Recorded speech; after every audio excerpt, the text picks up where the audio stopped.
Hello, everyone. Thanks for joining.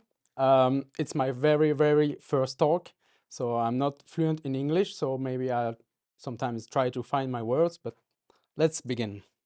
So today we'll speak about multilingual application. But first, just who is this dude? It's me. So just a brief about me. So I was born in 1987. My first website I made was in 2002. So I was 15, I think. And then I created my own company in 2011. I'm an independent. It's called P Interactive. It was like um, the B and the interactive fusion. So I like the idea of a bee is always productive, is always working, and it was fitting me. And then just come back later, but in 2012, I created my first CMS. We'll see later why. And from now to infinity and beyond, I'm a PHP developer, really oriented Laravel. What we talk about today is the challenge of multilingual websites, then the introduction to Loch Ness CMS, um, example in the wild, and a demo, and then conclusion. As you know, Switzerland is quite unique. We have four official languages and then also English. Since 2011, I have to work with clients that the first question is, yes, I need to have a multilingual website. I need to speak to the English person, to the German person, French, anything. So I had to check what are the solutions in 2012. So I checked WordPress, I checked Typo 3, Joomla, and others. Also in 2012, I wasn't a really experienced developer, so I had to check to follow some tutorials. And the first thing I noticed, it's really complicated for me to get into these systems. You have to install plugins, you have to do some really complicated stuff, maybe 20 steps. So I was like, okay, if it's complicated for me, how would it be for the client to manage their website? Because always the clients were asking me, I need to update the content of my website. Okay, I have a magazine website, and every day, every month, I put new content. So I need to update the website. So after a reflection and test and everything, I came up with my own solutions. I thought at this time that it will be the easiest solution, so I could make a tailor-made solution and propose what the client was asking. So that was my goal in the reflection, is keep it simple. If it's simple for me, it will probably be simple for the client and the other way around. So I have to think, okay, how can I manage a website easily without any plugins or any stuff like that for a multilingual websites. I have in mind that, okay, the clients need to log in and he needs to add a new article. He go on the article page and click on new and then enter the content in English, in German, in French. But for me, the client shouldn't have to think where should I put my content. That was really, for me, the baseline. Keep it simple. So I created Loch Ness CMS, inspired by the Loch Ness Monster. Since I thought, yeah, maybe the Loch Ness Monster is not so a monster, but yeah, I found it really fun. And it's a CMS really oriented for the client. It's not like the CMS we see today, where maybe more like developers oriented CMS and you provide a solution for the client. It really is a a CMS for the client, so he will have the ability to update the content and always in multiple languages. So here are a few key features. So it's a composer packages, and then simplicity in mind. Also in the design, when you log in, you will have already you will know where the client where you have to go to update, to delete, or etc. It's really developed for multilingual needs and focused on content management, and also it can suit all types of websites since it's really for the backend, and then the front end is like a blank page, and then I will build in depending of the client's needs on the pages or the plugins, all the stuff that a client. I will show you a demo after, and of course it's built on Laravel. For now, it's private, but I'm willing to open source. It will we'll see. So it's more like it's not a secret, but I was like creating stuff, and I was like, okay, should I open source? But I'm not in the open source. Not aware, but yeah, I'm not. I can't find the word, but maybe in the future. In the future. So now it's demo time. So I will show you how it's done. For the talk, I've prepared a small Laravel application that is the Laravel Meetup website. And as you can see, there is content here that is in English. You have here some menu. You can think maybe it's a bug, but it's not really a bug. But so I can show you the next. And then you can, of course, change the language, actually in French and English. Now we have the login page for the CMS. You can log in. And as I told you, it's really focused on simplicity, clarity, and only what the clients will see is what he can update. So if I come here on the home page, you can see the content that you have see. So here, you can see it here. And the main thing I thought about this CMS was this part here. So you can see all the languages that are configured for this website. For now, we have English and French.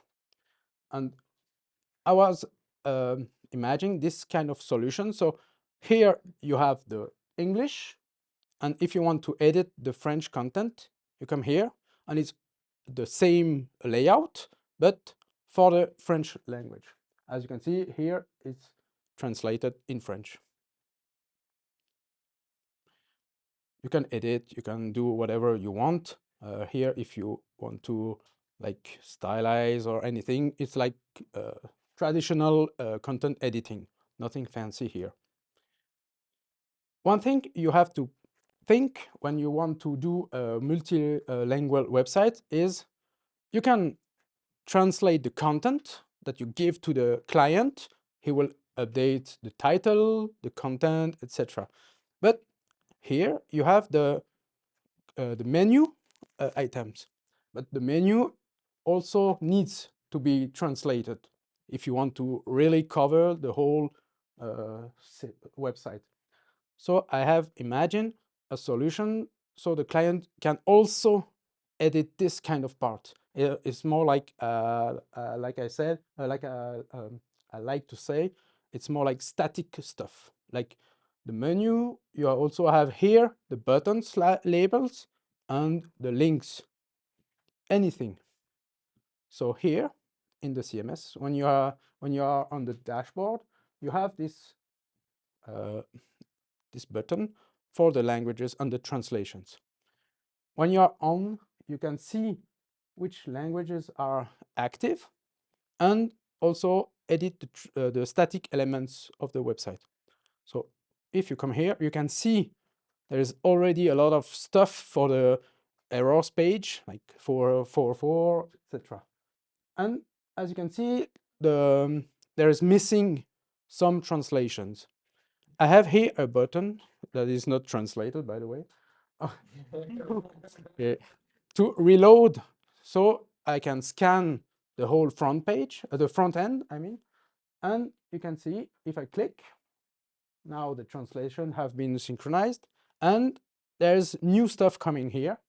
As you can see, the confirmation, the home, and etc. And here you can see the key, menu home, then here menu event, speaker, etc.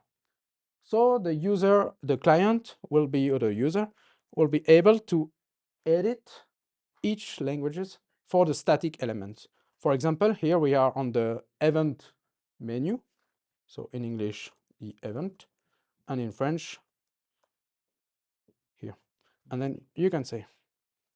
And now you can see that here some helper. Also in the focus of clarity, you can see, okay, I have the translation for these items. And now if I come back on the website, and here this menu for now is not translated, but if I reload, you can see the event is translated. And of course, if you change, you have in French. I won't do all the stuff, but it's quite simple. Also, you can navigate through all the translation with the keyboard. So if you know all the languages, you can just save, continue, save, like save, next one, save, or so it's quite easy to just, because this kind of task, I've did it many times. It's really time consuming. So also with the experience, I try to, yeah, how can you do it faster? Maybe some of the question is like, why don't you use Google Translate or any API? Because it's not so relevant, not so accurate. And if you do automatic translation, maybe sometimes you lose more time, try to check if everything is okay. And most of the clients I have a translation service outside. Another stuff here that I put in place, many of the functionalities that I have here are also based on client feedback. So it's always growing and adding new stuff. Here you can export all the translations, the static translation, into an Excel file. And you can also then give it to the translator, maybe a company doing some translation, and then you can have it back and import the translation. So it's also it's always also quicker than do it here. Okay, if you want also, like you're in the business for many years and you want to add a new language, you can also do it as a client yourself. Here you have English and French. The French is the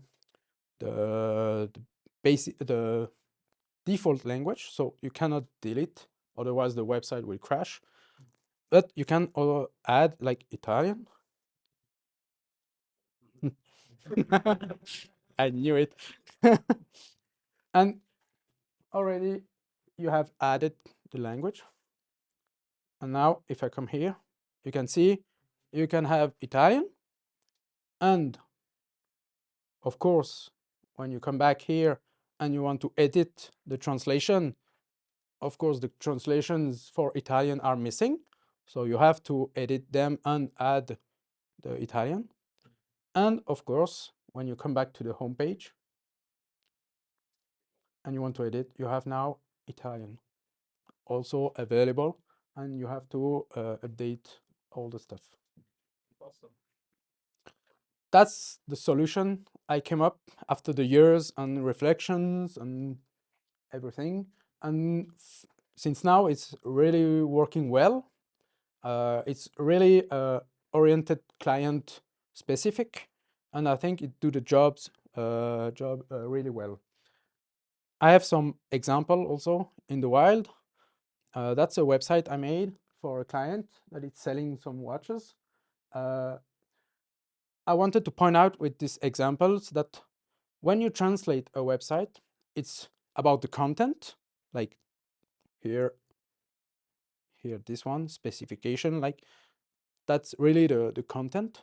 Then you have the statics elements, like the buttons here.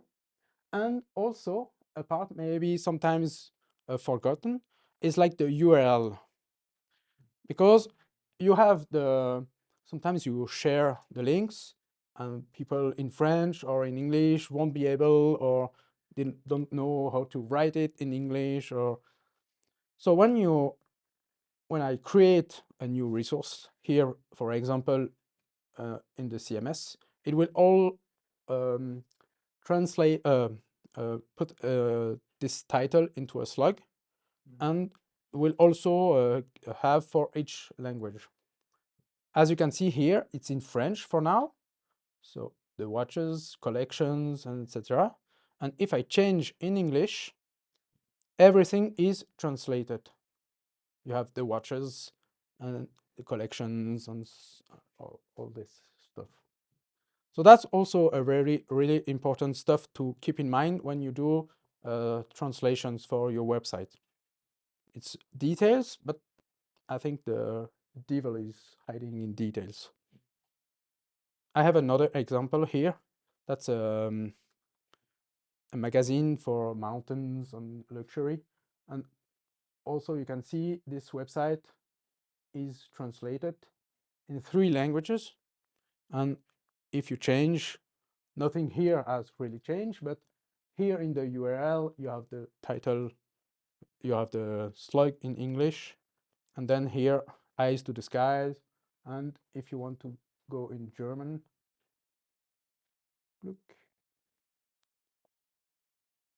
you have the content in German.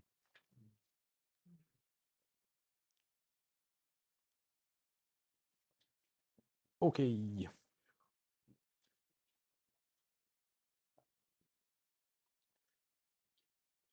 What we saw today is like multi-language websites is really important. And most of the website at the time when I started, or CMS, weren't propose this kind of translations easily. You have to install a plugins, a package, or anything. So I made with us, I came up with a solutions for multilingual needs, focus on content and simplicity, really client for tailor-made websites. I think with this kind of solution, you can do any website you want, a shop, anything, because it's not so connected to the front end. You can do the backend, and then the front end is just getting data from the database. So in front, you can do whatever you want, even with the technology you want. So it's not a big deal for that. And of course, Laravel made this really simple, also with a lot of packages for translating routes or some stuff like that. So that's really, really nice. So that was my talk for today. Hope you liked it. And thank you very much.